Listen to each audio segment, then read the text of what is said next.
কোরআন শুনবা না, কোরআন মানবা না, কোরআনের পথে জীবন পরিচালনা করবা না, তাদের জন্য ভয়াবহ পরিণতি হবে। হাসরের ময়দানে তারা কঠিন পরিস্থিতির সম্মুখীন হবে। এটা আমি বলছি না, কোরআনুল কারীমে আল্লাহ পাক রব্বুল আমিন সতর্ক সংকেত দিয়ে দিয়েছেন, ওয়ামান আরাদা আন যিকরি ফাইন্না লাহু মাঈশাতান দানকা। যারা আমার এই কোরআন থেকে মুখ ফিরিয়ে নেবে, কোরআন যারা পড়বে না, কোরআন যারা বুঝবে না, কোরআন অনুযায়ী যারা জীবন পরিচালনা করবে না, আমার আল্লাহ বলছে দুনিয়ার জীবনটা তাদের জন্য আমি আল্লাহ সংকীর্ণ করে দেব। কোটি কোটি টাকার মালিক হবে, অর্থ অভিজাত্যের পাহাড় রচনা করবে, কিন্তু সেখানে যদি কোরআন না থাকে ওই বিলাসবহুল বাড়িতে শান্তি পাওয়া যাবে না। ছেলেরে ডান দিকে যেতে বলবে বাম দিকে যাবে, বউরে সামনে যেতে বলবে পিছনে যাবে, অশান্তির দাবানল দাউ দাউ করে জ্বলবে, দুনিয়ার জীবন তার জন্য সংকীর্ণ হয়ে যাবে। ওয়ানাহশুরুহু ইয়াউমাল কিয়ামাতি আ'মা। আর কিয়ামতের কঠিন ময়দানে এই কোরআন বিমুখ মানুষগুলোকে আমার আল্লাহ অন্ধ বানাইয়া দাঁড় করাইয়া দেবে। এই কথাটা আমি বলছি না, আল্লাহ বলছে। সূরা তাহা 20 নম্বর সূরা 124 নম্বর আয়াত। আল্লাহ বলছে যারা কোরআন বিমুখ, কোরআন থেকে মুখ ফিরিয়ে নেবে, আমি আল্লাহ হাসরের ময়দানে তাদের অন্ধ বানাইয়া দেব। ওরা যখন অন্ধ অবস্থায় উঠবে, আল্লাহকে ডেকে ওরা বলবে, ক্বালা রাব্বি লিমা হাশারতানি আ'মা ওয়া ক্বাদ কুনতু বাসীরা। রব্বুল আমিন দুনিয়াতে আমাদের দেখার জন্য কত সুন্দর দুইটা চক্ষু তুমি দিয়েছিলে, তোমার দেয়া চোখ দিয়ে তোমার সৃষ্টির কত অপরূপ নিদর্শন আমরা দেখেছিলাম। আজকে কেন আমাদের চোখ দুইটা তুমি অন্ধ করে দিলে? কি অপরাধ আমরা করেছি? জবাবে আল্লাহ পাক রব্বুল আমিন কি বলবেন কোরআনুল কারীমে তাও আছে না? আল্লাহ পাক রব্বুল আমিন জবাব দেবেন, শোনো। ক্বালা কাযালিকা আতাতকা আয়াতুনা ফানাসিতাহা ওয়া কাযালিকাল ইয়াওমা তুনসা।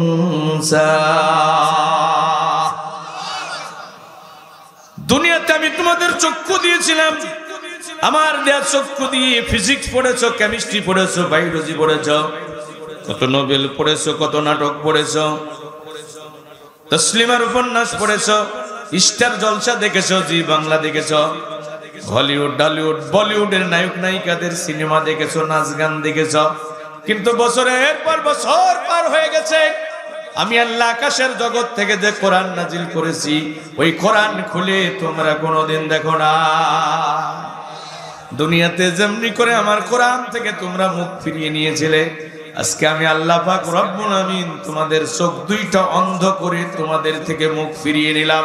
আমি আল্লাহ আজকে তোমাদের ভুলে গেলাম।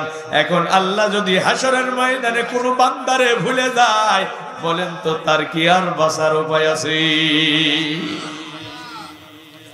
এই জন্য কোরআন পড়ার দরকার আছে না নাই? কোরআন শোনার দরকার আছে না নাই? এই যে 60 বছর 70 বছরের জিন্দেগি, দুনিয়াতে আসার সিরিয়াল আছে, যাওয়ার সিরিয়াল, যে কোনো সময় চলে যাবার ডাক আসতে পারে। এই জন্য কোরআন পড়তে হবে, জানতে হবে, বুঝতে হবে, কোরআনের সাথে থাকতে হবে। বন্ধুরা আমার, এই যে আল্লাহ ভুলে যাবেন এখানেই শেষ নয়। হাসরের ময়দানে কোরআনের সাথে যাদের সম্পর্ক থাকবে না, আমার রাসূল নিজে বাদী হয়ে তাদের বিরুদ্ধে মামলা দায়ের করবে। কোরআনের এই আয়াত আমাকে হতবাক করে দিয়েছে, বিস্মিত করে দিয়েছে। ছোট্ট একটা আয়াত, সূরা ফুরকানের 30 নম্বর আয়াত। وقال الرسول يا ربي إن قوم اتخذوا هذا القرآن مهجورا। আমরা তো একথা সবাই জানি, আমার রাসূল গুনাহগার উম্মতদেরকে শাফায়াত করে করে জান্নাতে নিয়ে যাবেন, এটা আমরা সবাই জানি। কিন্তু আল্লাহর রাসূল দে একদল উম্মতের বিরুদ্ধে নিজে বাদী হয়ে আল্লাহর আদালতে মামলা দায়ের করবে, এটা কিন্তু আমরা অনেকেই জানি না। এখন রসুল কাদের বিরুদ্ধে মামলা করবেন? রসুল তো সব উম্মতের বিরুদ্ধে মামলা করবে না, রাসূলুল্লাহ কাদের বিরুদ্ধে মামলা করবেন আল্লাহ সেটা বলে দিচ্ছেন। وقال الرسول, ওই দিন রসুল বলবেন, ইয়া রব্বি, হে আমার রব, ইন্না কওমি ইত্তাখাযু হাযাল কুরআন মাহজুরা, আমার মরণের পরে আমার উম্মতেরা কোরআনকে পরিত্যক্ত অবস্থায় রেখেছিল, মাহজুর অবস্থায় রেখেছিল। কোরআন তারা পড়ে নাই, কোরআন তারা বোঝে নাই, কোরআনের সমাজ গঠন করে নাই, কোরআন অনুযায়ী জীবন পরিচালনা করে নাই। অথচ এই কোরআনের জন্য আমি নবী মুহাম্মদ মাতৃভূমিতে আমার জায়গা হয় নাই। এই কোরআনের জন্য উহুদে আমার মাথা ফেটেছে, দাঁত ভেঙেছে, আমার চাচা আমির হামজার কলিজা কুরবানি হয়েছে, আমার শত শত সাহাবী জীবন দিয়েছি। অথচ আমার মরণের পরে আমার উম্মতেরা কোরআন ভুলেছিল, কোরআনকে তারা পরিত্যক্ত অবস্থায় রেখেছিল। ও আল্লাহ, আমার মরণের পরে কোরআনকে যারা মাজুর অবস্থায় রেখেছিল, আমি রাসূল তাদের বিরুদ্ধে বাদী হয়ে তোমার আদালতে মামলা দায়ের করলাম। আপনারা কি রাসূলের মামলার আসামি হতে চান? না না না, আমরা রাসূলের মামলার আসামি হতে চাই না, বরং কোরআন আছে যেখানে আমরা আছি, আমরা রাসূলুল্লাহর সাথে হাত ধরে জান্নাতে ঢুকতে চাই, একই জান্নাতের ভিতরে আমরা আল্লাহর রাসূলের সাথে পাশাপাশি থাকতে চাই। কথা বলেন ঠিক কিনা? তাহলে কোরআন থেকে দূরে থাকা যাবে, কোরআনকে সামনে রাখতে হবে, কোরআনকে সামনে রাখতে হবে। নবীজি বলেছেন, মান জাআলাহু আমামাহু কাদ্দাহু ইলাল জান্নাহ ওয়া মান জাআলাহু খালফা যহরিহি সাকাতুহু ইলান নার। প্রিয় নবী বলতেছেন, মান জাআলাহু আমামাহু কাদ্দাহু ইলাল জান্নাহ, এই কোরআনকে যারা সামনে রাখবে, এই কোরআন তাদেরকে ধাক্কা দিয়ে জান্নাতে ফেলে জান্নাতে নিয়ে যাবে। সুবহানাল্লাহ বলুন। কোরআনকে যারা সামনে রাখবে, কোরআন তাদেরকে ধাক্কা দিয়ে জান্নাতে ঢোকাইয়া দেবে। ওয়া মান জাআলাহু খালফা যহরিহি সাকাতুহু ইলান নার, আর এই কোরআনকে যারা পিছনে রাখবে, কোরআন তাদেরকে ধাক্কা মেরে জাহান্নামে ফেলে দেবে। সামনে রাখলে জান্নাত পাবা, পিছনে রাখলে জাহান্নাম পাবা। সামনে রাখলে জান্নাতে যাইবা, পিছনে রাখলে জাহান্নামে নিক্ষেপ হবা। নবীজি তার পবিত্র জবানে কথা বলেছে। এখন কোরআন সামনে রাখার মানে বুঝি কোরআন সামনে নিয়ে ভাত খাবেন, কোরআন সামনে নিয়ে ঘুমাবেন? বলেন বলেন। কোরআন যখন বাজারে যাবেন, সাইকেলের করে বাজারে যাচ্ছেন, কোরআনটা সামনে রেখে বাজারে যাবেন? হ্যাঁ, মোটর সাইকেলের সামনে কোরআনটা বেঁধে নিয়ে বাজারে যাবেন? বিষয়টা কি তাই? কোরআন সামনে রাখার মানে হলো ব্যক্তি জীবন থেকে শুরু করে আন্তর্জাতিক জীবন, রান্নাঘর থেকে শুরু করে বঙ্গভবন চালাতে হবে আল্লাহর কোরআন দিয়ে। মানব জীবনের এমন কোন দিক বিভাগ থাকবে না যেখানে আল্লাহর কোরআন থাকবে না। আল্লাহর কোরআনকে সব জায়গায় রাখতে হবে। ব্যবসা করতে গিয়ে কোরআন রাখতে হবে, রান্নাঘরে কোরআন থাকবে, খাওয়ার সময় কোরআন থাকবে, মসজিদে কোরআন থাকবে, সমাজ রাষ্ট্র পরিচালনা করতে গিয়ে আল্লাহর কোরআন থাকবে। কালিমাতুল্লাহি হিয়া উলিয়া, সকল বিধানের উপরে আল্লাহর কোরআনকে রাখতে হবে। খুব ভালো করে বুঝবেন, জীবন পরিবর্তনের জন্য একটা মাহফিলই যথেষ্ট। কোরআনকে সামনে রাখলে জান্নাত, পিছনে রাখলে জাহান্নাম। সামনে রাখার মানে হলো সব জায়গায় কোরআনের বিধান থাকবে। মান করা আল কোরআন, قال النبي صلى الله عليه وسلم من قرأ القرآن فاستجهره وحل حلاله وحرم حرامه وادخله الله الجنة। প্রিয় নবী বলতেছেন, যারা এই কোরআন পড়বে, ফাস্তাজহারাহু, কোরআনকে ঊর্ধ্বে তুলে ধরার জন্য চেষ্টা করবে, কালিমাতুল্লাহি হিয়া উলিয়া, সকল বিধান থাকবে আমাদের পায়ের নিচে, আল্লাহর কোরআন থাকবে আমাদের মাথার উপরে। খুব ভালো করে বুঝবেন, সকল বিধানের উপরে কার বিধান? জোরে বলেন, সকল বিধানের উপরে কার বিধান? কোরআন যেটাকে হালাল করেছে হালাল মানবেন, কোরআন যেটাকে হারাম করেছে হারাম মানবেন, আদখালাহুল্লাহুল জান্নাহ, নবীজি বলেছেন ওই ব্যক্তি সরাসরি আল্লাহর জান্নাতে চলে যাবে। আরো জোরে বলেন। শুধু এখানেই শেষ নয়, ওয়াশাফাআহু ফি আশরাতিন মিন আহলি বাইতিহি কুল্লুহুম কদ ওয়াজাবাত লাহুন নার। আল্লাহু আকবার। ওই ব্যক্তি তো একা একা জান্নাতে যাবে না, একা একা জান্নাতে যাবে না। মা বোনেরা কান লাগান। কোরআন যে পড়বে, কোরআন বুঝবে, কোরআনকে বিজয় করার জন্য চেষ্টা করবে। কোরআন হালাল করেছে যেটাকে হালাল মানবে, যেটাকে হারাম করেছে হারাম মানবে। ওই ব্যক্তি তো একা জান্নাতে যাবে না, একা জান্নাতে যাবে না। প্রিয় নবী বলতেছে সে তার আহাল পরিবার থেকে এমন 10 জনকে শাফায়াত করে জান্নাতে নিয়ে যাওয়ার সুযোগ পাবে।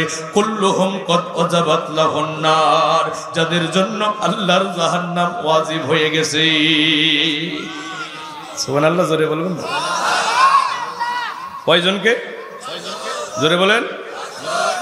আরেকটা হাদিস শুনেন। মান করা আল কোরআন, প্রিয় নবী বলতেছেন যারা কোরআন পড়বে, ওয়া আমিলা বিমা ফিহি, কোরআনে যা আছে তার উপরে আমল করবে। সুবহানাল্লাহ বলেন। কোরআনে যা আছে তার উপরে আমল করবে। উলবিসা ওয়ালিদাহু তাজান ইয়াউমাল কিয়ামাহ, তার মা বাবাকে হাসরের ময়দানে নূরের মুকুট পরাইয়া দেওয়া হবে। আরো জোরে বলেন। দাউহু আসানু মিন দাউইশ শামসি ফি বুয়ুতিদ দুনিয়া, ওই নূরের মুকুট থেকে এমন আলো বিস্তৃত হবে, ওই নূরের মুকুট থেকে এমন আলোক ছটা বের হবে, সূর্যের আলোকে মিলান করে দেবে। প্রিয় নবী বলতেছেন লাউ কানাত ফীকুম ফামাযুন্নুকুম বিল্লাযী আমিলা বিহাযা, যে ব্যক্তি কোরআন পড়েছে এবং আমল করেছে তার মা বাবাকে যদি এত সম্মানিত করা হয়, তোমরা কি চিন্তা করতে পেরেছো যে ব্যক্তি কোরআনের উপরে আমল করেছে তার মর্যাদা কত বেশি হবে? সুবহানাল্লাহ বলবেন না? তার মা বাবার মর্যাদাই যদি এত বেশি হয়, তাহলে যে ব্যক্তি কোরআনের উপরে আমল করেছে তার মর্যাদা কতই না বেশি হবে। আরো জোরে বলেন। কোরআনের সাথে থাকার দরকার আছে না নাই? কিন্তু দুঃখজনক হলো সত্য কথা, কোরআন এখন আলমারিতে যত্ন করে সাজানো আছে, কোরআন এখন মসজিদের মেম্বারে আছে, সুন্দর করে রাখা হয়েছে। কিন্তু কোরআন তো শুধু মসজিদের মেম্বারে থাকার কথা ছিল না, কোরআন তো শুধু আলমারিতে যত্ন করে রাখার কথা ছিল না। এই কোরআন দিয়ে সমাজ, রাষ্ট্র, কোর্ট কাছারি, আইন আদালত পরিচালনা করার কথা ছিল।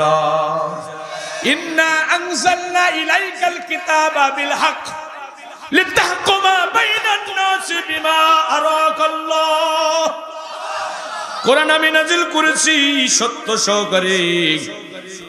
নবী তোমার কাজ হলো লিতাহকুমা বাইনান নাসি বিমা আরাকাল্লাহ, এই কোরআন দিয়ে তুমি মানুষের মাঝে ন্যায় বিচার প্রতিষ্ঠা করবা।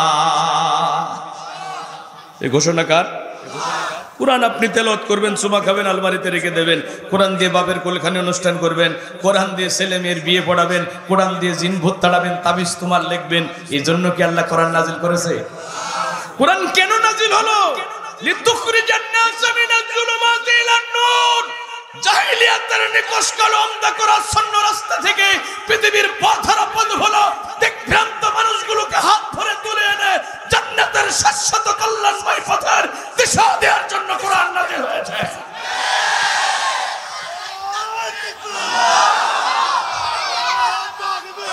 শোনো মুসলমানেরা, সকল বিধানের উপর আল্লাহর কোরআন থাকবে, পার্লামেন্ট চলবে আল্লাহর কোরআন দিয়ে, মন্ত্রী পরিষদের মিটিং হবে কোরআন দিয়ে, যারা চুরি ডাকাতি করছে তাদের বিচার হবে কোরআন দিয়ে, যারা ধর্ষণের সেঞ্চুরি উদযাপন করেছে তাদের বিচার হবে কোরআন দিয়ে।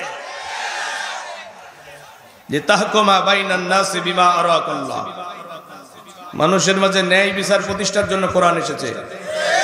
এখন এই যে ভাই, তাই বলে কি কোরআন দিয়ে ওয়াজ নসিহত করা যাবে না? আর বলেন না কেন? কোরআন দিয়ে দোয়ার অনুষ্ঠান করা যাবে না? কেন যাবে না? এই যে আপনি কলম কিনেছেন, কলম দিয়ে লিখতেছেন, এখন হঠাৎ করে কানটা চুলকাইতেছে, তো ওই কলম দিয়ে কান চুলকানো যাবে না? তাই বলে কি আপনি কোন দোকানে গিয়ে বলবেন ভাই আমার কান চুলকানোর জন্য একটা কলম দেন তো। আরে কথা বলেন না কেন? এই যে চশমাটা আমার চোখে আছে, আমার কান চুলকাতেছে, চশমা খুললে চশমার ডানটি দিয়ে কান চুলকাবো যাবে না? তাই বলে কি দুনিয়ার কোনো পাগল ও চশমা বিক্রেতার কাছে গিয়ে বলবে ভাই চশমা বিক্রেতা আমার একটা কান চুলকানোর জন্য চশমা দেন তো? এই কথা কেউ বলবে? তার মানে কলমের আসল কাজ কান চুলকানো না, কলমের কাজ হলো লেখা, চশমার কাজ হলো চোখে দেখতে সহযোগিতা করা। কিন্তু প্রয়োজনের তাগিদে চশমার ডানটি দিয়ে কান চুলকানো যাবে, প্রয়োজনের তাগিদে কলম দিয়ে কান চুলকানো যাবে। ও মুসলমান, কোরআন হলো সংবিধান, কোরআন হলো কনস্টিটিউশন। তোমার ব্যক্তি জীবন থেকে আন্তর্জাতিক জীবন কিভাবে চলবে তার নীতিমালা কোরআনে আছে না নাই? কিন্তু প্রয়োজনের তাগিদে কোরআন দিয়ে জিন ভূত তাড়ানো যাবে, প্রয়োজনের তাগিদে কোরআন দিয়ে ছেলে মেয়ের বিয়ে পড়ানো যাবে, দোয়ার অনুষ্ঠান করা যাবে। কিন্তু তাই বলে কোরআনের আসল কাজ জিন ভূত তাড়ানো না। হ্যাঁ, চশমা আমরা এখন চোখে না রাখে কানে কান চুলকানোর কাজে ব্যবহার করছি, কলম দিয়ে না লেখে এখন কলম দিয়ে আমরা কান চুলকাইতেছি। অবস্থাটা তাই হয়েছে কিনা? কোরআন রাষ্ট্র চালাবে, সমাজ চালাবে, অথচ সেই কোরআন এখন আমরা জিন ভূত তাড়ানোর কাজে ব্যবহার করছি। কথা বলুন ঠিক কিনা? রাসূলুল্লাহ সেই ভবিষ্যৎবাণী করেছেন, আমি বলবো বলবো বলবো আল্লাহর নবী বলছেন, শোনো, সাবধান, জেনে নিও, আলা ইন্নাল কিতাবা ওয়াল সুলতানা লা ইফতারিকান, অচিরেই শাসন ক্ষমতা থেকে আল্লাহর কোরআনকে আলাদা করে দেয়া হবে। খুব হাদিসটা মনোযোগ দিয়ে শুনবেন, রাসূলুল্লাহর ভবিষ্যৎবাণী। অচিরেই শাসন ক্ষমতা থেকে আল্লাহর কোরআনকে বিচ্ছিন্ন করে দেয়া হবে। আপনারা বলেন তো এখন কি শাসন ক্ষমতায় আল্লাহর কোরআন আছে? ওই যে 47-এ দেশ বিভক্ত হয়েছে, 47 থেকে 2024, 47-এ দ্বিজাতি তত্ত্বের ভিত্তিতে দেশ ভাগ হলো, পাকিস্তান গঠন হলো, পাকিস্তানরা চলে গেল, এরপরে স্বাধীন বাংলাদেশের অভ্যুদয় ঘটল। এখন 2024 এ পর্যন্ত বলেন তো শাসন ক্ষমতায় কি আল্লাহর কোরআনকে আমরা পেয়েছি? রাসূলুল্লাহ বলছে, শোনো শোনো শোনো, আলা ইন্নাল কিতাবা ওয়াল সুলতানা লা ইফতারিকান, অচিরেই শাসন ক্ষমতা থেকে আল্লাহর কোরআনকে বিচ্ছিন্ন করে দেওয়া হবে, আলাদা করে দেওয়া হবে। ফালা তুফারিকুল কিতাব, খবরদার খবরদার তোমরা আল্লাহর কোরআন ছেড়ো না। কোরআন থাকবে যেখানে, তুমি থাকবে সেখানে। ফালা তুফারিকুল কিতাব, আল্লাহর কোরআন ছেড়ো না, আল্লাহর কোরআন ছেড়ো না। মারির দাঁত দিয়ে কোরআনকে আঁকড়ে ধরো, কোরআন থেকে বিচ্ছিন্ন হয় না। আলা ইন্নাহু সায়াকুনু উমারাউ ইয়াকুদুনা লাকুম, জেনে নিও এমন এমন শাসক গোষ্ঠী তোমাদের মাথার উপরে চেপে বসবে, যারা তোমরা কোরআনের সাথে থাকবে, কোরআনকে বিজয় করার স্বপ্ন দেখবে, তারা তোমাদের ব্যাপারে চূড়ান্ত সিদ্ধান্ত নেবে, চূড়ান্ত নীতি গ্রহণ করবেন। নবীজি বলছেন, ফাইন আতুমুহুম ইউদিল্লুকুম, যদি তোমরা তাদের আনুগত্য করো, যদি তোমরা তাদের মেনে চলো, তাহলে তোমাদের ঈমান থাকবে না। নবীজি বলতেছেন, ইন আসাইতুমুহুম কাতালুকুম, আর যদি তোমরা তাদের বিরোধিতা করো তাহলে তোমাদের জীবন থাকবে না। আনুগত্য করলে ঈমান থাকবে না, বিরোধিতা করলে জীবন থাকবে না। কাইফা নাসনাউ ইয়া রাসূলুল্লাহ সাল্লাল্লাহু আলাইহি ওয়াসাল্লাম, আপনি আমাদেরকে বলেন ওই জামানা যদি আমরা পাই তখন আমরা কোন নীতি অনুসরণ করব, কোন নীতি কোন কর্মপন্থা আমরা অনুসরণ করব? নবীজি বললেন, ক্বালা কামা সানা আসহাবু ঈসা আলাইহিস সালাম, তোমরা ওই সময় ঈসা আলাইহিস সালামের সঙ্গী সাথীদের নীতি অবলম্বন করবা। নুশিরু বিল মিনশারি ওয়া হুমিলু আলাল খশাব, তাদের মাথার উপরে তাদেরকে ধরা হতো, মাথার উপরে করাত চালিত করে দেওয়া হতো, করাত দিয়ে তাদেরকে কেটে দ্বিখণ্ডিত করে ফেলা হতো, মেশিন গানের বুলেট দিয়ে তাদের বুক ঝাঁঝরা করে দেওয়া হতো। ওয়া মা ইয়াসুদ্দুহু যালিকা আন দীনিহি, এরপরও তারা আল্লাহর দ্বীন থেকে এক কদম দূরে সরে যেত না। নবীজি বলছেন, জেনে নিও, মাউতি ফি তাআতিল্লাহি খায়রুম মিন হায়াতি ফি মাসিয়াতিল্লাহ, জেনে নিও আল্লাহর নাফরমানি করে বেঁচে থাকার চেয়েও আল্লাহর গোলামি করে মরে যাওয়া ভালো। হাদিসটা একটু মাথার ভিতরে ঢুকান তো। আল্লাহর নাফরমানি করে বেঁচে থাকার চেয়েও আল্লাহর গোলামি করে মরে যাওয়া ভালো। তাগুতের গোলামি করে বেঁচে থাকার চেয়েও আল্লাহর গোলাম হয়ে মরে যাওয়া ভালো। ফালা তুফারিকুল কিতাব, আল্লাহর কিতাব ছেড়ো না, আল্লাহর কিতাব ছেড়ো না। কোরআন আছে যেখানে আমরা থাকবো।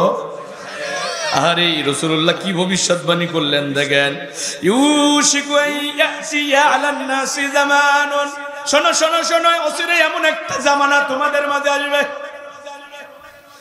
লা ইয়াবকা মিনাল ইসলামি ইল্লা ইসমুহু, ইসলাম শুধু নামে থাকবে, নামে নামে থাকবে, কিন্তু ইসলামের কোনো বিধান থাকবে না। নামাতর আলী গায়ের গন্ধে ভূত পালায়, কথা বলেন। নাম ইমান আলী, তাওহীদ বোঝে না, ইমান বোঝে না, শিরিকের মধ্যে হাবুডুবু খাচ্ছে, আছে না নাই? হাইরে আব্দুর রহমান, নাম দিয়ে কি হয় রে কাম, নাম তোমার আব্দুর রহমান, কাজে কর্মে রবার্টসন। নামাজ রোজার ধার ধারে না, ইসলামী জি বন মানে না। নামাজ রোজার ধার ধারে না, ইসলামী জি বন মানে না হাদিস কোরআন। হাইরে আব্দুর রহমান, নাম দিয়ে কি হয় রে কাম। কোন বৈজ্ঞানিকের নাম রাখিলে যাই না হওয়া বৈজ্ঞানিক, ইবনে সিনা নাম রাখিলে যাই না হওয়া চিকিৎসাবিদ। উকিল মুক্তার জজ ব্যারিস্টার ডাক্তার কিংবা ইঞ্জিনিয়ার, উকিল মুক্তার জজ ব্যারিস্টার ডাক্তার কিংবা ইঞ্জিনিয়ার, পাশ করে হয় সফল কাম। হায়রে আব্দুর রহমান, নাম দিয়ে কি হয় রে কাম। এ ভাই শোনেন, আল্লাহ রাসূল কি বলছে, লা ইয়াবকা মিনাল ইসলামি ইল্লা ইসমুহু, ইসলাম শুধু নামে নামে থাকবে। এখন বাস্তবে তাই কিনা? ও আমার বন্ধুরা, ওয়ালা ইয়াবকা মিনাল কুরআনি ইল্লা রাসমুহু, মানুষেরা ঝাঁকায়া ঝাঁকায়া, মাথা ঝাঁকায়া ঝাঁকায়া কোরআন তেলাওয়াত করবে, কিন্তু কোরআনের বিধান তারা মানবে না। কোরআন শুধু তেলাওয়াতে থাকবে, কিন্তু কোরআনের বিধান মানুষের জীবনে থাকবে না। এরপরে নবীজি বলতেছে, শোনো, মাসাজিদুহুম আমিরাতু ওয়া হিয়া খরাবাহুম মিনাল হুদা, মসজিদগুলো হবে চাকচিক্যময়, মসজিদগুলো হবে নয়নাভিরাম, অনিন্দ সুন্দর মসজিদ তৈরি করবে। কে কত ভালো মসজিদ বানাতে পারে প্রতিযোগিতা হবে, কিন্তু ওই মসজিদে হেদায়েত থাকবে না। কোটি কোটি টাকা খরচ করে মসজিদ বানানো হবে, ওই মসজিদে হকের আলোচনা হবে না। খাপে খাপ মুনতাজির বা, আমি কি বানিয়ে বলছি?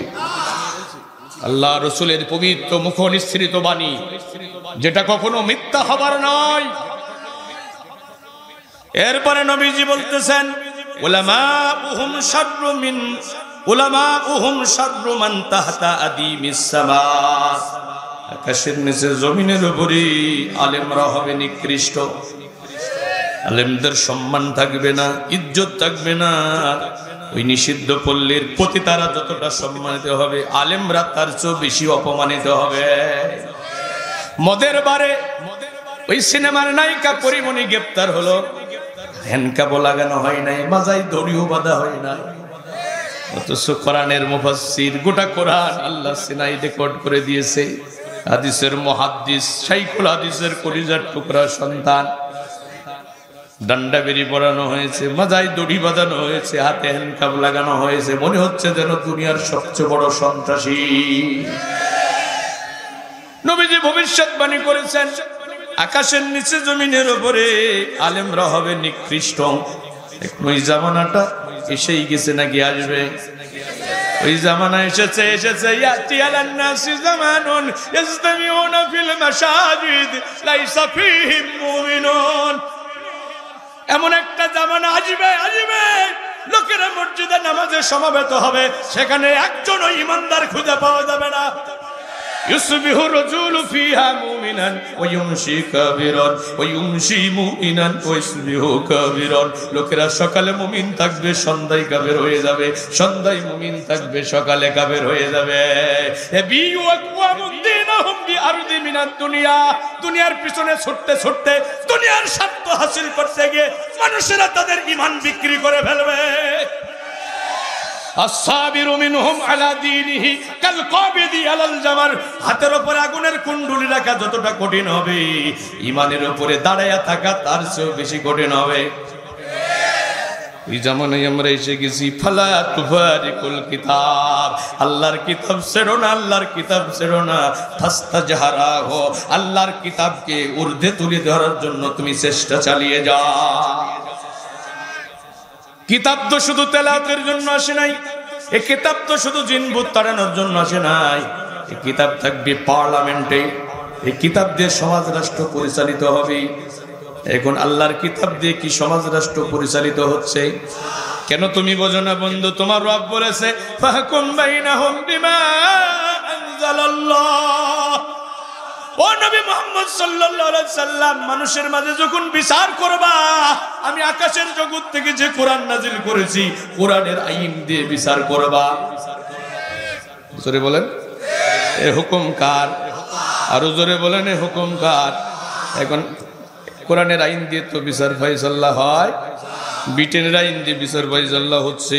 আমি আপনাদেরকে শোনাতে চাই, বলেন তো আল্লাহর আইন বাদ দিয়ে ব্রিটেন আমেরিকার আইন দিয়ে যদি বিচার ফয়সালা করা হয়, আর মুসলমানরা যদি ওইটা সন্তুষ্ট চিত্তে মেনে নেয়, বলেন তো ইমানদার কি আর থাকা যায়?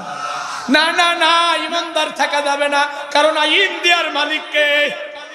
আওয়াজ দিয়ে বলতে হবে সরোজগঞ্জের মুসলমানেরা, সিংহ শাবকের ন্যায় আওয়াজ দিয়ে বলতে হবে, আমাদের কলিজায় ইমানের বারুদ রয়েছে। আমি একজন তাওহীদবাদী মুসলিম। প্রতিদিন ফজরে, জোহরে, আসরে, মাগরিবে, ইশাতে, ওয়াবিনে আমার যে মাথা আমার রবের কাছে নত হয়েছে, আমার মাথা দুনিয়ার কোন জালেম স্বৈরাচারের কাছে নত হতে পারে না। শোনেন কথাগুলো হৃদয় দিয়ে শোনেন। বিচার ফয়সালা হবে কার আইন দিয়ে? আল্লাহর আইন দিয়ে বিচার ফয়সালা হবে। কেন? কেন? আলা লাহুল খালকু ওয়াল আমরু, জেনে নিও সৃষ্টি যার, আইন চলবে তার। সৃষ্টিকার? আওয়াজ দিয়ে বলেন আমরা কার? আইন কার? আল্লাহর জমিনে আল্লাহর আইন চলবে। এটা আপনাদের আপত্তি আছে? আমি পা দুইটা জড়িয়ে ধরে বলছি, আমি ভাই আল্লাহর কসম, আমি এই এলাকায় কিছুদিনের জন্য হলো তো ছিলাম। আমি কলিজা দিয়ে আপনাদের ভালোবাসি। আজকে এই জান্নাতের বাগিচায় যেভাবে বসেছি, এভাবে আল্লাহর জান্নাতের মধ্যে বসতে চাই। যদি ওই জান্নাতে যেতে হয়, শিরকের গুনাহ করা যাবে না, কুফুরির গুনাহ করা যাবে না, নেফাকে ইতিকাদিতে লিপ্ত হওয়া যাবে না। শোনো চুয়াডাঙ্গার মুসলমানেরা, আমি দায়িত্বহীন কণ্ঠে কথা বলছি। আল্লাহর আইন বাদ দিয়ে সন্তুষ্ট চিত্তে মানুষের আইন মানো। শিরকে আকবার, শিরকে আকবরে কেউ লিপ্ত হলে তার ঈমানও থাকে না, আমলও থাকে না। হাজার হাজার আলেমের উস্তাদ এখানে বসে আছেন, আমাকে সারা জীবন পড়াতে পারেন। আমি যদি ভুল করি উনি আমাকে ধরিয়ে দেবেন। আল্লাহর আইন বাদ দিয়ে সন্তুষ্ট চিত্তে মানুষের আইন মানা শিরকে আকবার। যে গুনাহ আল্লাহ তওবা ছাড়া ক্ষমা করবে, এই শিরকের গুনাহ করে যদি তওবা না করে কেউ মারা যায়, আল্লাহর জান্নাত তার জন্য হারাম। সারা জীবনে সে যত আমল করেছে সব আল্লাহ বাতিল করে দেবে। আমি পা দুইটা জড়িয়ে ধরে বলছি ভাই, আমি একেবারে পা দুইটা জড়িয়ে ধরে বলছি, আমার মায়েরা, বোনেরা, আমার ভাইরা, বাবা, এই অপরাধটা করেন না, এই অপরাধটা করেন না, করেন না। এই অপরাধ করে কবরে যেন না। খানায় কাবার ইমাম এসে দোয়া করলেও কোনো লাভ হবে না। রাসূলুল্লাহর চাচা আবু তালিব মুশরিক অবস্থায় মারা গেছে। আল্লাহ রসুল বলছেন যে 45 বছর রসুলকে বুকের ভিতরে রাখছে আবু তালিব।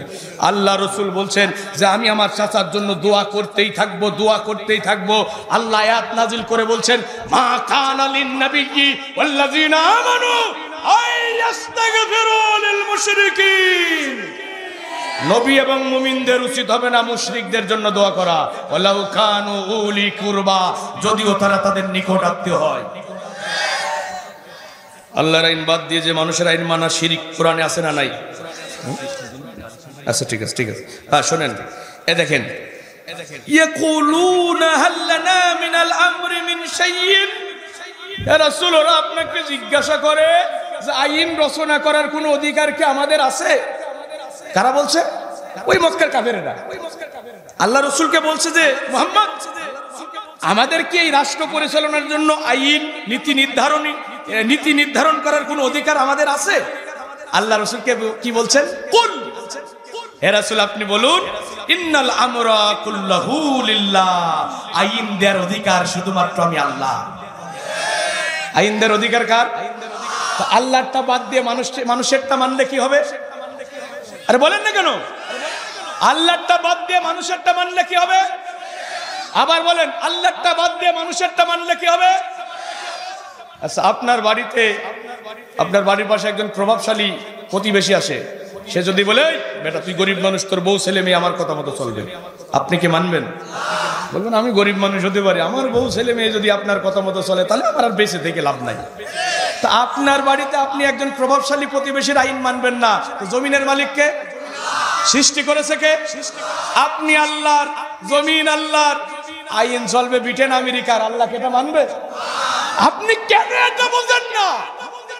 15 বছর ধরে চিল্লাচ্ছি, 15 বছর ধরে চিল্লাচ্ছি, জাতিকে বুঝাতে পারলাম না।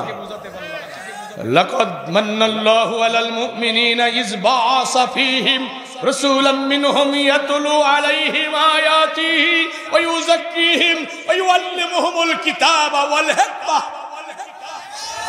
আমি যে কিসসা কাহিনী জানি না তা না, কণ্ঠে যে সুর একেবারে নাই তাও না, কিসসা কাহিনী আমিও জানি, কিন্তু আল্লাহ বলছে আমি মুমিনদের ভিতর থেকে অনুগ্রহ করে একজন রাসূল পাঠাইছি। আমার রাসূলের দায়িত্ব হলো মানুষকে আয়াত তেলাওয়াত করে করে পরিশুদ্ধ করবে। কি থেকে পরিশুদ্ধ করবে? তাফসীরে জালালাইন প্রণেতা আল্লামা জালালউদ্দিন সূয়ুতী রাহমাতুল্লাহ আলাইহি বলছেন, নবীদের কাজ হলো মানুষকে পরিশুদ্ধ করা, আইনা শিরকি ওয়াল কুফর, শিরক এবং কুফর থেকে পরিশুদ্ধ করা। আর সালাফদের মতবাদ হলো আইনা শিরকি ওয়াল কুফরি ওয়ান নিফাক, শিরক কুফর নেফাক থেকে পরিশুদ্ধ করা। শিরক কুফর নেফাক এমন এক বিধ্বংসী অপরাধ, শিরক কুফর নেফাক এমন এক বিধ্বংসী অপরাধ, আমি পা দুইটা জড়িয়ে ধরে বলছি আমার ভাই, আমি একেবারে আপনার পার সাথে আমার বুকটা লাগিয়ে বলছি, এই অপরাধ করলে ঈমানও থাকে না, আমলও থাকে না, নাওয়াকিজুল ইসলাম, সেই ইসলাম থেকে খারিজ হয়ে যায়। এই আলোচনা আলেমদের করা উচিত কিনা? যে অপরাধ করলে ঈমানই থাকে না, আমলই থাকে না, সেটার ব্যাপারে জাতিকে সচেতন করার দরকার আছে না নাই? লক্ষ লক্ষ লক্ষ লক্ষ মুসলমান ঈমান হারিয়ে আজকে জাহান্নামের দ্বার প্রান্তে দাঁড়িয়ে আছে। আমি জানি 15 বছর আল্লাহ আমাকে সারা দেশে ঘুরিয়েছে, টেকনাফ থেকে তেতুলিয়া, উড়সা থেকে পাথুরিয়ার প্রত্যন্ত জনপদে আল্লাহ আমাকে আমার মতো গুনাহগারকে আল্লাহ ঘুরিয়েছে। আমি দেখেছি লক্ষ লক্ষ যুবক আছে যারা কোরআন পড়তে পারে না, কিন্তু আল্লাহর কোরআনের জন্য যদি প্রয়োজন হয় বুকের তপ্ত লৌহ ঢেলে দিতে তারা পিছপা হবে না। অনেক আল্লাহর বান্দা আছে রাসূলুল্লাহর জীবনী জানে না, আলেম ওলামাদের মুখ থেকে শুনে শুনে আল্লাহ রাসূলকে ভালোবেসে ফেলেছে। এই আল্লাহর বান্দাগুলো রাসূলের ইজ্জত রক্ষার জন্য যদি প্রয়োজন হয় স্ত্রী সন্তান বিবি বাল বাচ্চার মায়া ত্যাগ করে শাহাদাতের নাজরানা পেশ করবে, জান কুরবানি করে দেবে, আল্লাহ রাসূলকে অপমানিত হতে দেবে না। দুঃখজনক হলো সত্য কথা যে কোরআনের জন্য আমরা জীবন দিতে রাজি, সেই কোরআনের আইনের কথা বললে আমাদের চেহারা কালো হয়ে যায়, সেই কোরআনের আইনের কথা বললে আমাদের আর ভালো লাগে না। যে রাসূলকে আমরা এত ভালোবাসি সেই রাসূলের বিচার ব্যবস্থার কথা বললে আমাদের আর ভালো লাগে না। ভাই কষ্ট পাচ্ছেন? তাহলে কোরআন আছে যেখানে আমরা আছি, কোরআন আছে যেখানে আমরা আছি। এই যে চুয়াডাঙ্গা থেকে সরোজগঞ্জ একটা রাস্তা গেছে না, ঝড়ে একটা গাছ, বড় গাছ রাস্তার উপরে পড়ে গেল, গাছটা কি পড়েই থাকবে? জোরে বলেন। একদল মানুষ গাছ সরানোর জন্য চেষ্টা করছে, আর একদল মানুষ মনে করেন বাধা দিচ্ছে, আর একদল লোক বলতেছে দিনকাল তো ভালো না, কোন ঝামেলা কোন দিক থেকে আসে বলা যায় না, যা হচ্ছে তা হয়ে যাক, আমি কিছু বলবো না, লা ইলাহা। গাছ সরানোর জন্য চেষ্টা করছে যারা, মুমিন হলো তারা, বাধা দিচ্ছে যারা, কাফের হয়ে যাবে তারা। চুপ করে দাঁড়িয়ে আছে যারা মুনাফিক, তারা বলবেন হুজুর আমাদের রাস্তায় তো গাছ পড়ে নাই, তো সরাবো কি? বন্ধু, তোমার রাস্তায় গাছ পড়ে নাই, কিন্তু জান্নাতে যাওয়ার রাস্তার উপরে বড় একটা গাছ জগদ্দল পাথরের মতো চেপে বসে আছে। জান্নাতে যাওয়ার রাস্তায় আইন থাকবে কার? জোরে বলেন, আইন থাকবে কার? ওখান থেকে আল্লাহর আইন সরাইয়া দিয়ে ব্রিটেন আমেরিকার আইন চালু করে রাখা হয়েছে। মুমিন হবে যারা ওই ব্রিটেন আমেরিকার আইন সরাইয়া আল্লাহর আইন প্রতিষ্ঠার জন্য চেষ্টা করবে তারা। আর কাফের হবে যারা বাধা দেবে তারা, মুনাফিক হবে যারা ছায়া ছায়া দেখবে তারা। কাতিলুহুম হাত্তা লা তাকুনা ফিতনা ওয়া ইয়াকুনা আদ-দীনু কুল্লুহু লিল্লাহ। এই চালিয়ে যাও ততক্ষণ আল্লাহর জমিনে আল্লাহর আইন প্রতিষ্ঠিত হবে না, যতক্ষণ আল্লাযীনা আমানু ইউকাতিলুনা ফী সাবিলিল্লাহ। মুমিন যারা আল্লাহর দ্বীনের জন্য সংগ্রাম করে তারা। আল্লাযীনা কাফারু ইউকাতিলুনা ফী সাবিলিত তাগুত। কাফের যারা তাগুতের পিছনে সংগ্রাম করে তারা। আমরা কাফের হব না, মুনাফিক হব না, আমরা ঈমান নিয়ে বাঁচতে চাই, ঈমান বুকে নিয়ে আল্লাহর কাছে হাজিরা দিতে চাই। কথা বলুন ঠিক কিনা? তাহলে কোরআন আছে যেখানে আমরা আছি, আওয়াজ দিয়ে বলেন, কোরআন আছে যেখানে, সবাই মিলে কোরআন হাদিস যেখানে, আল্লাহ রাসূল যেখানে, কোরআন হাদিস নাই যেখানে, গান বাজনা যেখানে, আল্লাহর দ্বীন যেখানে, ভালোবাসা দিবস যেখানে। পারবেন তো ইনশাআল্লাহ? তাহলে কোরআনের সাথে থাকলে কোরআন হাত ধরে জান্নাতে নিয়ে যাবে। আর কোরআনকে পিছনের যদি রাখেন, কোরআন কি করবে? জাহান্নামে ফেলে দেবে। কোরআন হাসরের ময়দানে হয় আপনাকে শাফায়াত করবে, আপনার বিরুদ্ধে মামলা করবে। কোরআনের শাফায়াত আল্লাহ কবুল করবেন, আর কোরআনের মামলাও আল্লাহ কবুল করবেন।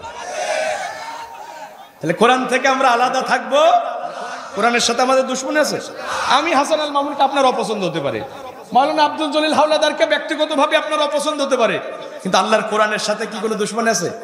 এ ভাই, আমরা কি মাওলানা আব্দুল জলিল হাওলাদারের আইনের কথা বলছি? ব্রিটেন আমেরিকার আইনের কথা বলছি? কোন দলের? আমরা বলছি জমিন আল্লাহর, এখানে আইন চলবে। এই বলাটা কি আমাদের অপরাধ? আর এটা যদি কেউ অপরাধ মনে করে আর আমাদের দিকে চোখ রাঙানি দেয়, তাই বলে কি আমরা থেমে যাবো?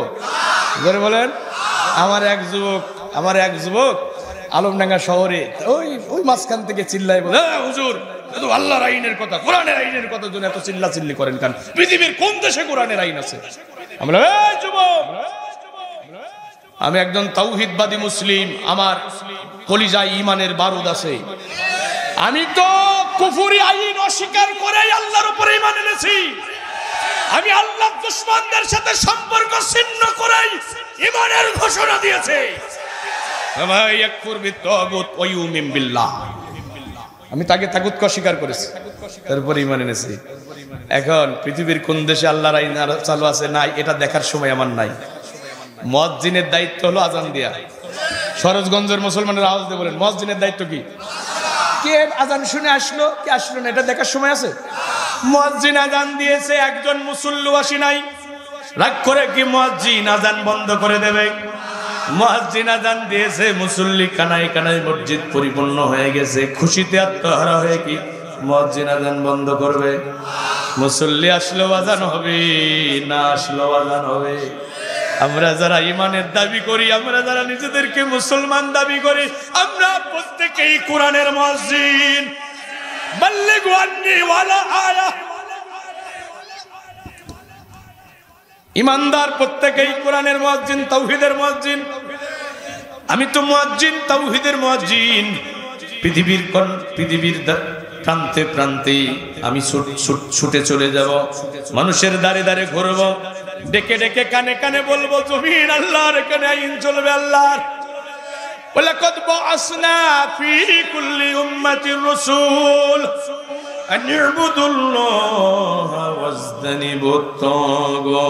আমি তো কানে কানে ডেকে ডেকে বলবো আমার ভাই আমার বোন আল্লাহর গোলাম হও, আল্লাহর গোলাম হও, তাগুতের গোলাম হও না, তাগুতের গোলাম হও না।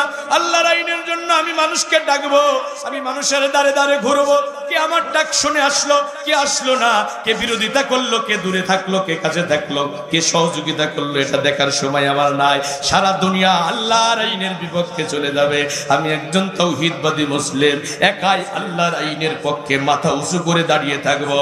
জেলে দিয়ে মামলা করে, হামলা করে, বুলেট বোমা চালিয়ে, ফাঁসির মঞ্চে ঝুলি, রিমান্ডে নিয়ে, ঘর ছাড়া করে, বাড়ি ছাড়া করে আমাদের থামানো যাবে না। একমত? বেঁচে থাকবো যতদিন, আল্লাহর গোলামি করব ততদিন, আল্লাহর গোলামির পথে মানুষকে ডেকে যাব ততদিন। হে মুজাহিদ, হে মুজাহিদ, হে মুজাহিদ, হে মুজাহিদ, দুরন্ত দুর্বার গতি বেগে ঝঞ্ঝার ভেঙে দাও কুফুরির ভিত। হে মুজাহিদ, হে মুজাহিদ, হে মুজাহিদ, হে মুজাহিদ, দুরন্ত দুর্বার গতি বেগে ঝঞ্ঝার ভেঙে দাও কুফুরির ভিত। এই দেশে হুকুমত গেড়ে আছে, জেগে আছে জুলুমাত। এই দেশে হুকুমত গড়ে আছে, জেগে আছে জুলুমাত। বিভৎস উৎসব চুরমার করো সব, বিভৎস উৎসব চুরমার করো সব।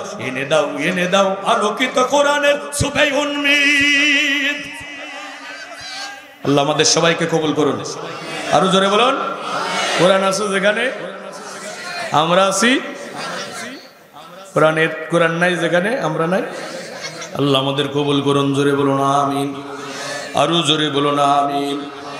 বন্ধুরা আমার, আমরা কখনো বিরোধিতা করব, আমি অনুরোধ করছি, আমলের ত্রুটি থাকতে পারে, আল্লাহ চাইলে ক্ষমা করে দিতে পারেন, কিন্তু যদি বিরোধিতা করেন ক্ষমা হবে, বিরোধিতা করে মরে গেলে ক্ষমা হবে না, ক্ষমা হবে না। এই যে একটা দৃষ্টান্ত দিয়ে আমি মা বোনদের ব্যাপারে কয়টা কথা বলবো। আপনি মসজিদে আজান হচ্ছে, হাইয়া আলাস সালাহ, নামাজে আসো। এখন আজান শুনে আপনি নামাজে গেলেন না, আপনাকে বলা হলো ভাই কেন নামাজে আসলেন না? সালাত তো আপনার উপরে ফরজ। মাথাটা নিচু করে অপরাধীর চেহারা নিয়ে বলতেছেন, ভাইজান আমার জন্য দোয়া করেন, আমি যেন নামাজি হতে পারি। শয়তানের প্রচারণায় পড়ে আমি নামাজ ছেড়ে দিয়েছি। আমরা আপনাকে কাফের বলছি না, কাফের বলছি না, আপনি ফাসেক, আপনি গুনাহগার। কিন্তু মসজিদে আজান হচ্ছে, নামাজ হবে, নামাজে যদি আপনি বাধা দেন, এখন আপনি আর ইমানদার থাকবেন না, আপনি কাফের হয়ে যাবেন। আমল করতে পারছেন না, কিন্তু আমলের প্রতি শ্রদ্ধা আছে, ওই কাজটার পরে আপনার ভালোবাসা আছে। আপনাকে কাফের বলছি না, এটা আল্লাহর ইখতিয়ার, আল্লাহ চাইলে ক্ষমা করে দিতে পারেন। কিন্তু আপনি যদি বিরোধিতা করেন, আল্লাহর কসম, বিরোধিতা করতে করতে যদি মরে যান, আপনার কখনোই ক্ষমা হবে না, আপনার সব নেক আমলও বাতিল হয়ে যাবে। আল্লাযীনা কাফারু ওয়া সাদ্দু আন সাবিলিল্লাহি আদাল্লু আমালাহুম, যারা আল্লাহর পথে বাধা দেবে, কুফরি করবে, আল্লাহ তাদের সব আমল বাতিল করে দেবে। আচ্ছা, এরপরে কার বোঝানো লাগবে? আমি অনুরোধ করছি, যদি সহযোগিতা করতে নাও পারেন, তাও বিরোধিতা করেন না, বিরোধিতা করে হয়ে মারা যান না ভাই, আপনাকে কেউ বাঁচাতে পারবে না। আল্লাহ আমাদের হেফাজত করুন, আল্লাহ আমাদের হেফাজত করুন। বন্ধুরা আমার, মা বোনেরা শোনেন, নবীজি বলছেন, আলা উখবিরুকুম মিন আহলিল জান্নাহ, আমি কি তোমাদের জান্নাতি মানুষদের সুসংবাদ বলে দেব? কারা কারা জান্নাতে যাবে তাদের বিষয়টাকে আমি তোমাদেরকে জানাবো। সুবহানাল্লাহ বলেন। নবীজি বলতেছেন, আন-নাবিয়্যু ফিল জান্নাহ, নবীরা জান্নাতে যাবে, ওয়াস-সিদ্দিকু ফিল জান্নাহ, সত্যবাদীরা জান্নাতে যাবে, ওয়াস-শাহীদু ফিল জান্নাহ, যারা আল্লাহর দ্বীনের পথে শহীদ হবে আল্লাহ তাদের জান্নাত দিয়া দেবে। এই যে মাওলানা আব্দুল জলিল হাওলাদার যদি স্বাভাবিক অবস্থায় মারা যায়, উনি এত বড় আলেম, আপনাদের এলাকার হাজার হাজার মানুষের হৃদয়ের স্পন্দন, সর্বজন এক বাক্যে বলবেন, মাওলানা সাহেব খুবই ভালো মানুষ, বিনয়ী মানুষ। তার মুখে কোনোদিন আমি অনেক দিন ধরে তাকে দেখতেছি, আমি কোনোদিন তার মুখে একটা অহংকারীমূলক কথা শুনি নাই। কাউকে ধমক দিয়ে কথা বলেছে এমনটি আমরা দেখি নাই। কথা বলেন। এখন উনি যদি স্বাভাবিকভাবে মারা যায়, ওনার লাশ থাকবে এই সরোজগঞ্জের মাটিতে, রুহু চলে যাবে ইল্লিনে অথবা সিজ্জিনে। কিন্তু ও বন্ধু, তুমি যদি আল্লাহর দ্বীনের পথে জীবনটা বিলাতে পারো, তুমি যদি শহীদ হতে পারো, তোমার লাশ থাকবে সরোজগঞ্জের মাটিতে, তোমার রুহু চলে যাবে সরাসরি জান্নাতি সবুজ পাখির ভিতরে। জান্নাতের নাজ নিয়ামত উড়ে উড়ে তুমি সেখানে ভক্ষণ করতে থাকবে। আর একবার বলুন সুবহানাল্লাহ। এজন্য প্রিয় নবী বলতেছেন, শাহীদু ফিল জান্নাহ, শহীদরা জান্নাতে যাবে, ওয়াল মাউলুদু ফিল জান্নাহ, নাবালেগ সন্তান যাদের মারা যাবে, বালেগ হওয়ার আগে যদি কারো সন্তান মারা যায়, ওই নাবালেগ সন্তান জান্নাতে যাবে। যাদের ছোটবেলায় বাচ্চা মারা গেছে, ও মা বোন, মন খারাপ করো না, বিলাপ করে করে কেঁদো না, আল্লাহকে দোষারোপ করো না, বরং তুমি আলহামদুলিল্লাহ বলো। আর তুমি বললো, আল্লাহুম্মা আজিরনি ফি মুসিবাতি ওয়াখলিফনি খায়রাম মিনহা। তুমি এই দোয়াটা পড়ো আর সবরে জামিল ইখতিয়ার করো। তোমার ওই নাবালেগ সন্তান হাসরের ময়দানে তোমাকে শাফায়াত করে করে জান্নাতে নিয়ে যাবে।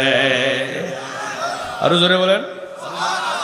তাহলে ছোট বাচ্চারা জান্নাতি।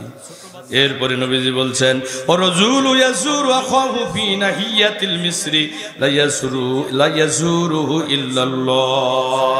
ওই ব্যক্তি জান্নাতে যাবে যে ব্যক্তি তার ভাইয়ের সাথে দেখা করতে যায় শুধু আল্লাহর সন্তুষ্টির জন্য, দুনিয়ার কোনো খোঁজ খবর নেওয়ার জন্য, দুনিয়ার কোনো প্রয়োজনের তাগিদে না, তার কাছে 10,000 টাকা পাবে এই জন্য না, বরং আল্লাহর খুশির জন্য। যে ব্যক্তি তার দিনী ভাইয়ের সাথে দেখা করতে যায়, ওই ব্যক্তি আল্লাহর জান্নাতি। আপনারা যদি যান তো মহিলারা গেলে জান্নাতে যাবে না? যে মহিলা তার দিনী বোনের সাথে দেখা করতে যাবে, কার খুশির জন্য? আজকে 4 দিন 5 দিন হয়ে গেল আমার ভাইটারে মসজিদে দেখি না, না জানি আমার ভাইয়ের কোনো বিপদ হলো কিনা। সুবহানাল্লাহ বলবেন না? আল্লাহর খুশির জন্য দেখা করতে গেছে, খোঁজ নিতে গেছে। নবীজি বলছেন, ওই আল্লাহর বান্দা জান্নাতি। আর একবার বলুন সুবহানাল্লাহ। এরপরে নবীজি বলতেছেন, ওয়ানিসাউকুম মিন আহলিল জান্নাহ, মহিলাদের ভিতরে জান্নাতে যাবে তারা, মহিলাদের ভিতরে জান্নাতে যাবে তারা আল ওয়াদুদ, যারা স্বামীকে খুব বেশি ভালোবাসে, স্বামীকে বেশি ভালোবাসে। এখন আমার দেশের মহিলারা স্বামীকে যতটা না বেশি ভালোবাসে, দেবরকে তার চেয়ে বেশি ভালোবাসে। স্বামী আমার যেমন তেমন, দেওরা আমার মনের মতো। স্বামীকে যতটা না বেশি ভালোবাসে, দুলাভাইকে তার চেয়ে বেশি ভালোবাসে। কথা বলেন ঠিক কিনা? নবীজি বলছেন, যে মহিলা স্বামীকে খুব বেশি ভালোবাসে, স্নেহ পরায়ণ, ওই মহিলা জান্নাতে যাবে। নবীজি পবিত্র জবান দ্বারা ঘোষণা করেছেন, ওই মহিলা জান্নাতে যাবে। এরপরে নবীজি বলেছেন, আল মাউলুদ, যে মহিলা বেশি বেশি সন্তান প্রসব করে, অধিক সন্তান প্রসব করে, ওই মহিলা জান্নাতে যাবে। সুবহানাল্লাহ বলেন। এখন আমরা কি বলছি? একটা হলে ভালো হয়, 2টার বেশি নয়। কি ভাইজান? অথচ রাসূল বলছে, অধিক সন্তান প্রসবকারী মহিলা জান্নাতে যাবে। আর একবার বলুন সুবহানাল্লাহ। এরপরে নবীজি বলতেছেন, আলাউদু আলা যাওজিহা, যে মহিলা তার স্বামীর প্রতি বেশি প্রেম নিবেদন করে, ওই মহিলা জান্নাতে যাবে। এরপরের একটা গুণের কথা নবীজি বলছেন, মা বোনেরা কান লাগায়া শোনেন, আল্লাযী ইযা গাদাবা যাআত হাত্তা তাদআ ইয়াদাহা ফি ইয়াদি যাওজিহা তাকুলু লা আযুকা গামাদান হাত্তা তারদা। ওই মহিলার উপরে তার স্বামী যদি কোনো কারণে রাগান্বিত হয়, হয় না? কোনো কারণে স্বামী যদি স্ত্রীর উপরে রাগান্বিত হয়, ওই স্ত্রী স্বামীর হাতটা ধরে, হাতের উপরে হাত থেকে বলে, আমার প্রিয়তম স্বামী, তুমি যতক্ষণ পর্যন্ত না আমার উপরে সন্তুষ্ট হবে, যতক্ষণ না তুমি তোমার রাগ মিটে যাবে, আমি এক লুকমা খাবার গ্রহণ করব না। সুবহানাল্লাহ বলেন। এখন এমন স্ত্রী কি আছে? অনুবীক্ষণ যন্ত্র দিয়েও খুঁজে পাওয়া যাবে না। কথা বলেন ঠিক কিনা? এই জন্য যুবকেরা শোনো, নবীজি বলছেন, সাধারণত মানুষেরা বিয়ে করে 4টা জিনিস দেখে। কয়টা? স্বাভাবিকভাবে বিয়ে হয় 4টা জিনিস দেখে, লিমালিহা, লিজামালিহা, লিহাসাবিহা, লিদীনিহা। লোকেরা মাল সম্পদ দেখে, বংশ মর্যাদা দেখে, চেহারা দেখে, দিন দেখে। এই 4টা জিনিস দেখে সাধারণত বিয়ে শাদী হয়। কিন্তু ফাসফার বিজাতিদ দ্বীন, তুমি দিনকে প্রাধান্য দিও, দিনকে প্রাধান্য দিও। ও মেয়ের বাবা, ছেলের বাবা, বিয়ে দেওয়ার সময় দিনকে প্রাধান্য দিও। তোমার নবী বলেছে দিনকে প্রাধান্য দিও। যদি সম্পদ থাকে, বংশমর্যাদা থাকে, চেহারা থাকে, এগুলো হলো বোনাস। এগুলো কি? এগুলো বোনাস। কম্পালসারি হলো দিন। দিন দেখে বিয়ে দাও, দিনদারি দেখে বিয়ে দাও। এখন মেয়ের বাবা দিনদার ছেলে দেখে বিয়ে দেয় না, আগে খোঁজে সরকারি চাকরিজীবী। আসলে বাস্তবতা কিনা? আমরা যারা ইসলাম প্র্যাকটিস করি আমাদেরও এই রোগে ধরেছে। ছেলেটা দিনদার, নামাজি, আদর্শবান, ইসলামী আন্দোলন করে, কিন্তু গরিব বলে তার পছন্দ হয় না। আমাদের চোখ হচ্ছে সরকারি চাকরিজীবীর দিকে, কোটিপতির দিকে। ওই কোটিপতি যদি 50 বছরের বৃদ্ধ হয়, তারপর 15 বছরের মেয়েরে তুলে দেবে। কথা বলেন ঠিক কিনা? নবীজি বলছে আগে দিন দেখো, দিন দেখো, তাহলে তুমি কল্যাণ পাবা। যে ছেলেটা আজকে গরিব, টাকা পয়সা নাই, আল্লাহ চাইলে আগামীতে তার টাকা হতে পারে।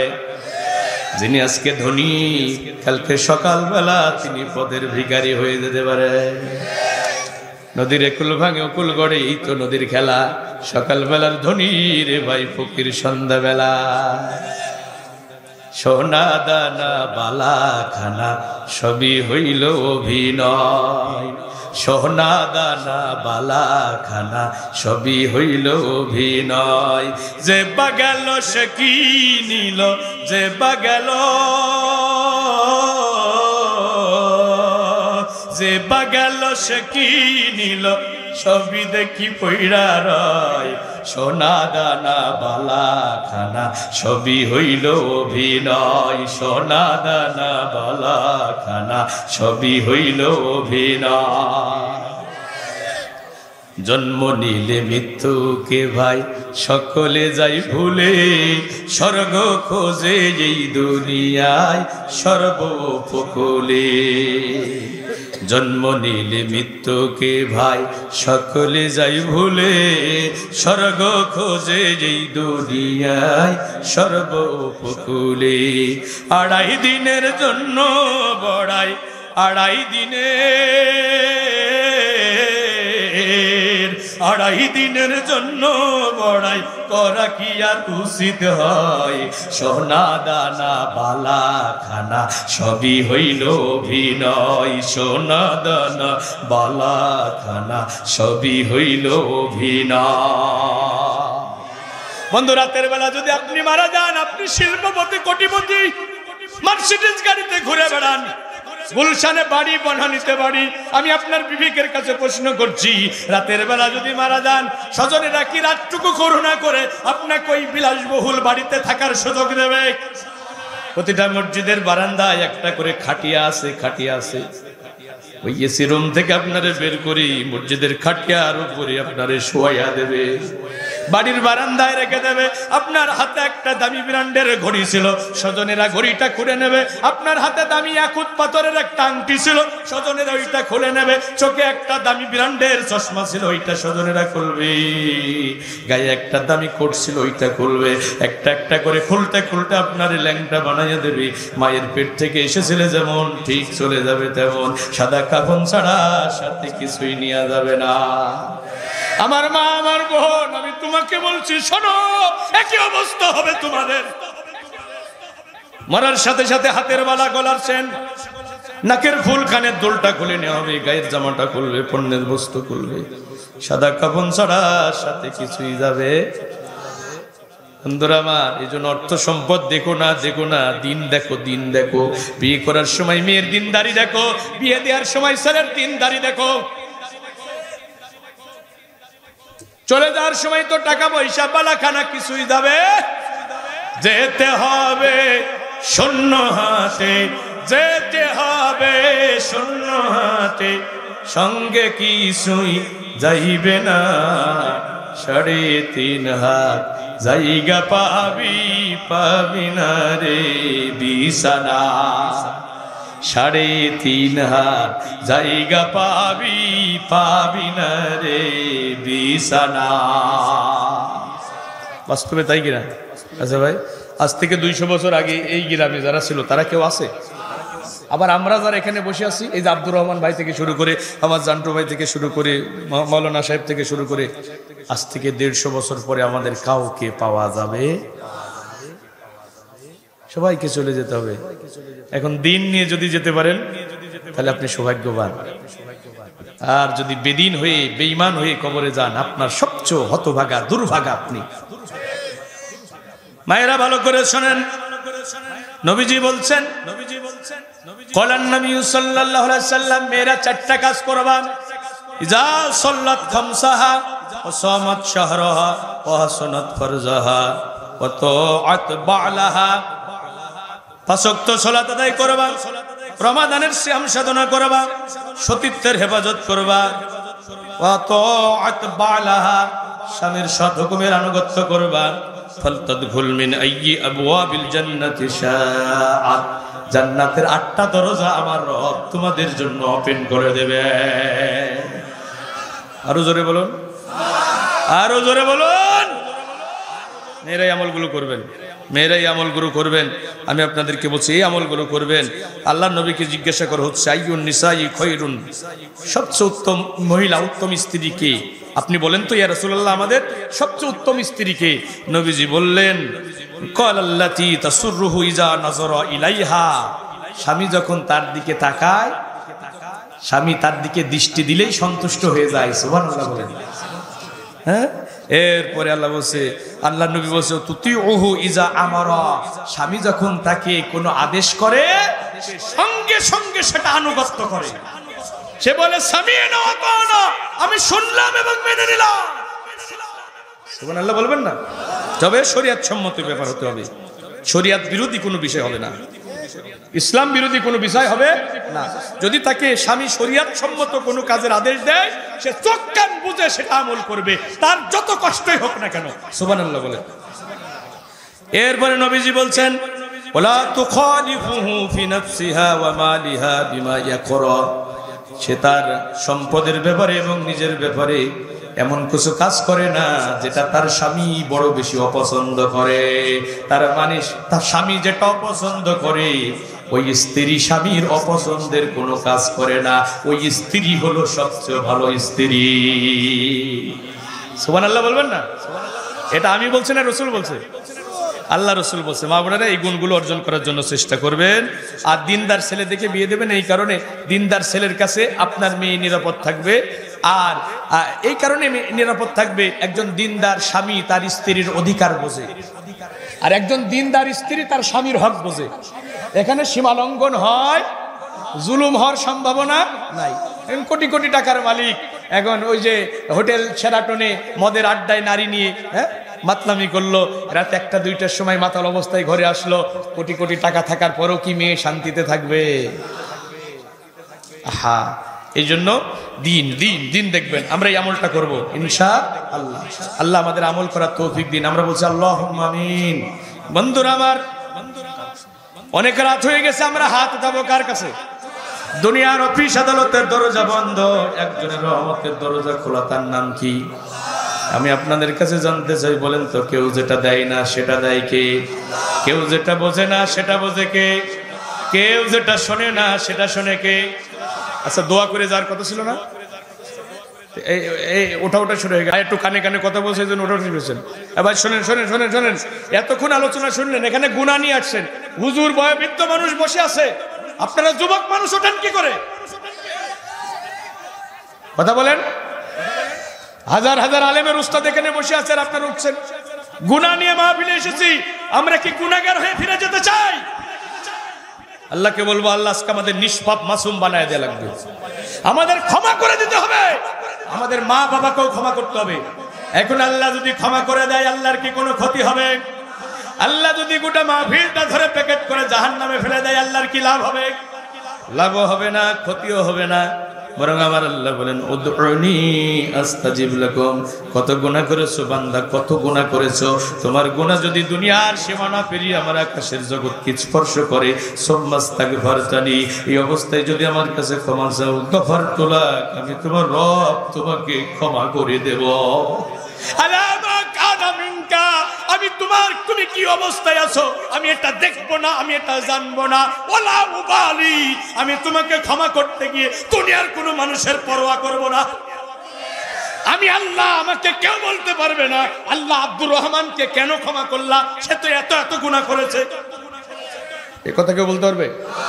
কারোর ক্ষমতা আছে কথা বলা? ক্ষমা চাইবো কার কাছে? জোরে বলেন, জোরে বলেন, ক্ষমা চাইবো কার কাছে? শুধু নিজেদের জন্য ক্ষমা চাইবো না। মা নাই, বাবা নাই, যেমন মা হারা বাবা হারা সন্তান এখানে আছে না নাই? কাদের মা বাবা নাই একটু হাত তুলে দেখান তো ভাই। হুজুর আমার মা নাই, বাবা নাই, অনেকের মা নাই, বাবা নাই। ওই কবরে কি অবস্থায় আছে আমরা কেউ কি জানি ভাই? জোরে বলেন।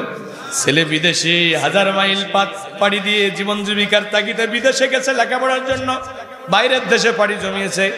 মোবাইল টেলিফোনে খোঁজ নিয়ে যায়, চিঠিপত্রে খোঁজ নিয়ে যায়। মারে সাদা কাফনে জড়াইয়া, বাবারে সাদা কাফনে জড়াইয়া কবরে রেখে আসলাম। বাড়ির পাশে আম বাগানে, বাঁশ বাগানে ঘুমিয়ে আছে। জীবনে কোনোদিন খোঁজ নিয়ে জানা যায় না। সমুদ্রের মাঝখানে ডুবন্ত মানুষ যতটা অসহায়, কবরে শায়িত ব্যক্তি তার চেয়ে বেশি অসহায়। মৃত ব্যক্তির জন্য শ্রেষ্ঠ দোয়া, শ্রেষ্ঠ হাদিয়া হলো দোয়া।